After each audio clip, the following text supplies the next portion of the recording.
श्रीमंत शाहू महाराज छत्रपतींनी कोल्हापूर लोकसभा मतदारसंघातील विद्यमान खासदार संजय मंडलिक यांचा मोठ्या फरकाने पराभव केला। त्यानंतर आज सकाळी त्यांच्या निवासस्थानी महायुतीच्या प्रमुख नेत्यांची बैठक पार पडली। यावेळी पराभवाच्या कारणांबाबत प्राथमिक चर्चा करत सर्व नेत्यांचे आणि मतदारांचे आभार मानण्यात आले। कोल्हापूर लोकसभा मतदारसंघातील महायुतीचे उमेदवार संजय मंडलिक यांच्या विजयासाठी पंतप्रधान नरेंद्र मोदी, गृहमंत्री अमित शहा, केंद्रीय मंत्री नितीन गडकरी, मुख्यमंत्री एकनाथ शिंदे यांच्यासह महायुतीमधील अनेक नेत्यांनी ताकद लावली होती। परंतु कोल्हापूरकरांनी मत आणि मान दोन्ही गादीलाच असल्याचं दाखवून दिलं। या पराभवानंतर संजय मंडलिक यांच्या निवासस्थानी पालकमंत्री हसन मुश्रीफ यांच्यासह महायुतीतील घटक पक्षांचे नेते एकत्र आले।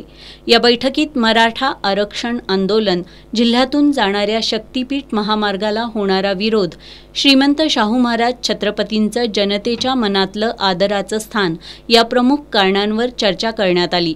या बैठकीत निवडणूक प्रचारात महायुतीमधील घटक पक्षांच्या पदाधिकाऱ्यांनी दिलेल्या योगदानाबद्दल आभार मानण्यात आले आणि यापुढच्या काळातही महायुती म्हणून जिल्ह्यात एकत्र काम करण्याचा निर्णय झाल्याचं खासदार संजय मंडलिक यांनी सांगितलं।